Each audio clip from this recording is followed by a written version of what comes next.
Eh bien, bonjour tout le monde, aujourd'hui on se retrouve pour une nouvelle vidéo.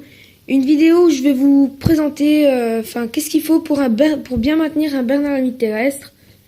Et voilà. Donc déjà, on va commencer par ce qu'il faut, le principal bien sûr, c'est le terrarium. Donc le terrarium, il y a plusieurs sortes de terrarium. Donc on peut prendre le terrarium pour un individu. C'est un terrarium de minimum 20 sur 20 sur 20. Donc si je dis des erreurs, dites-le moi parce que j'ai regardé sur une fiche d'élevage sur internet et il disait ça. Donc pour un individu, un terrarium de 20 20 20 suffit. Pour deux individus, un terrarium de 30 30 30 suffit. Et pour plusieurs individus, jusqu'à 4, 45 45 45. Donc moi, personnellement, j'ai un individu et j'ai un terrarium de 49 sur 28 sur 18 de hauteur. Donc ce qui est pas mal pour un individu. Même si bien sûr je compte en acheter un deuxième, voire un troisième.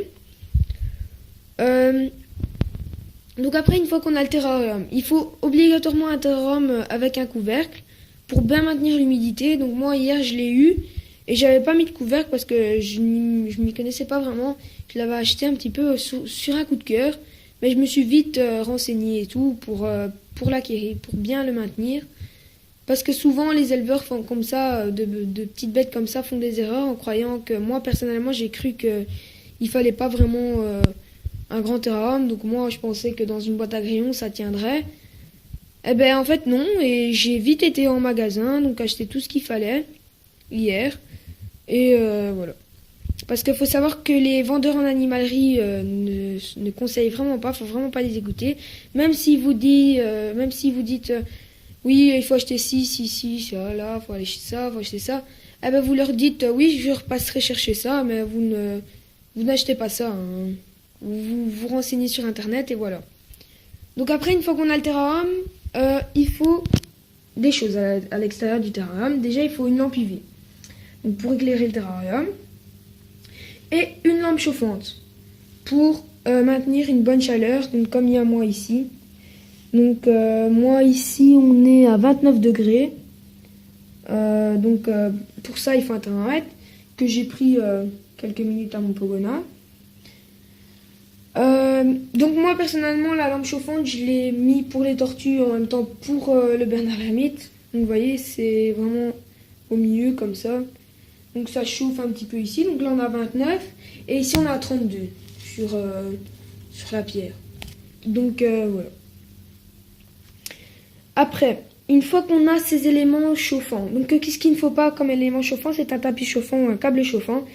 Parce que pour muer ou pour se cacher, le bernard l'ermite va s'enterrer.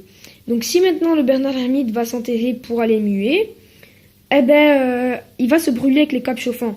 Parce que voilà, il va se brûler et il faut vraiment pas ces éléments chauffants. En sachant que dans leur pays d'origine, eh ben, ils sont chauffés par le dessus et pas par le dessous. Eh ben, c'est toujours mieux d'avoir un élément chauffant par le dessus. Donc après, une fois qu'on a tous ces éléments extérieurs du terrarium, on passe à l'intérieur du terrarium.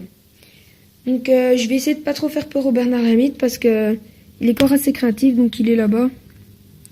Donc là, il nous a pas vu, donc il bouge encore dans la plante naturelle.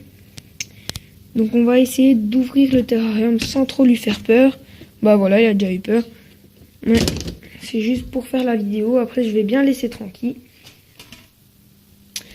Donc on va mettre la lampe UV ici. Donc après, une fois que on a fini l'extérieur du terrarium, on rentre à l'intérieur.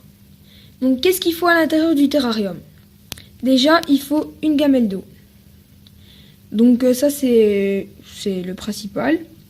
Puis, il faut une gamelle de nourriture avec de la nourriture pour poissons, croquettes pour chats et chiens ou tortues. Puis, une autre gamelle. Donc là où on met tous les éléments frais. Coquilles d'œufs, biscuits. Enfin, biscuits secs, pas au chocolat ou n'importe quoi.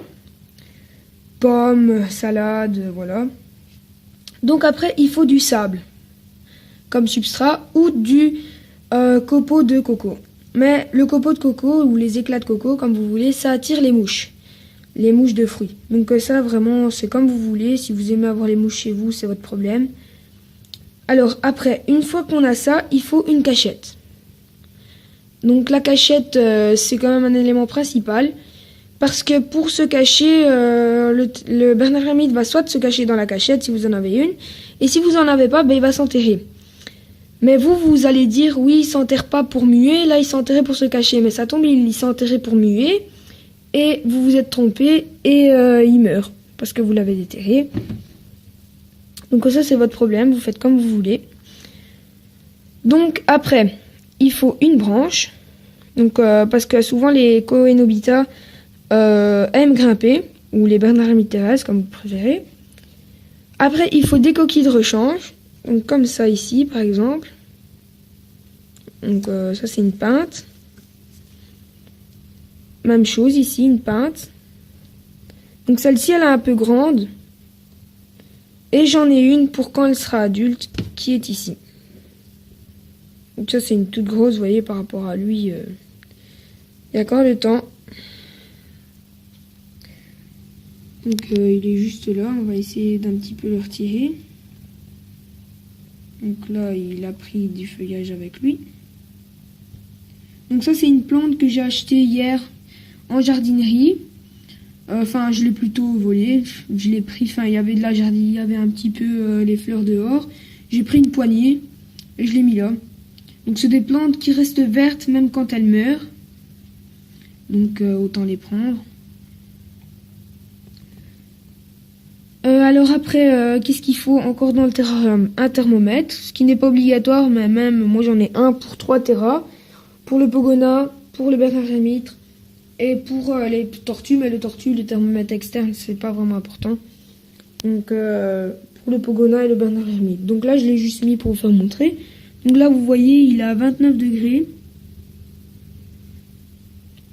Alors, après qu'est-ce qu'il vous faut? Donc le mieux quand même c'est de mettre plusieurs Bernard l'ermite dans un terrarium parce qu'après il va se sentir fort seul et il risque même d'en mourir. Donc moi c'est pour ça que je vais vite aller en chercher un deuxième mercredi. Après je vais essayer d'en prendre un peu plus gros avec une coquille assez sympa pour changer un peu de celui-là. Alors après il vous faut donc la branche, je l'ai dit, la cachette je l'ai dit, la nourriture je l'ai dit. Donc j'ai tout dit. Donc un Bernard l'ermite, franchement, je conseille aux débutants parce que c'est un animal facile à élever. Faut savoir que le Bernard l'ermite bouge beaucoup plus en extérieur du terrarium que dans son terrarium. Donc par exemple, moi je vais le toucher un petit peu dans son terrarium, il va rentrer dans sa coquille. Tandis que par exemple, je vais jouer un peu avec sur mon bureau. Pas jouer, le prendre, le claquer partout, enfin un petit peu faire lui les gribouilles un petit peu comme ça sur les pattes. Je lui fais ça, je joue un peu avec. Je l'ennuie un petit peu, on joue à deux, on dirait deux bébés. Et c'est vraiment marrant parce que dès qu'il sort du terrarium, en fait, c'est un autre Bernard l'ermite, c'est plus le même. Il est complètement différent. Et quand il rentre dans son terrarium, en fait, eh ben, il repasse à l'état naturel. Et voilà. Donc ça, je sais pas si tous les Bernard l'ermite ça fait ça, mais en tout cas, le mien, ben, ça fait ça. Donc après, donc voilà, je le conseille vraiment aux débutants. Je le conseille même mieux aux débutants. Je le préfère encore pour débuter le Bernard l'ermite que le pogona, parce que le pogona c'est même encore plus dur donc, que le Bernard l'ermite. Même si c'est pas une espèce qu'il faut négliger, le Bernard l'ermite, parce que c'est un animal qui, comme les autres, qui a le droit d'être comment je vais dire ça, qui a le droit d'avoir un habitat autant mieux que le pogona ou que le gecko léopard ou que n'importe quel animal. Il a le droit de vivre. Donc voilà. Donc on va refermer le terrarium et on va se quitter. Donc je vais juste faire montrer un petit peu les tortues et le pogona et après ben, on arrêtera la vidéo. Parce que ça fait déjà 9 minutes 30 qu'on filme.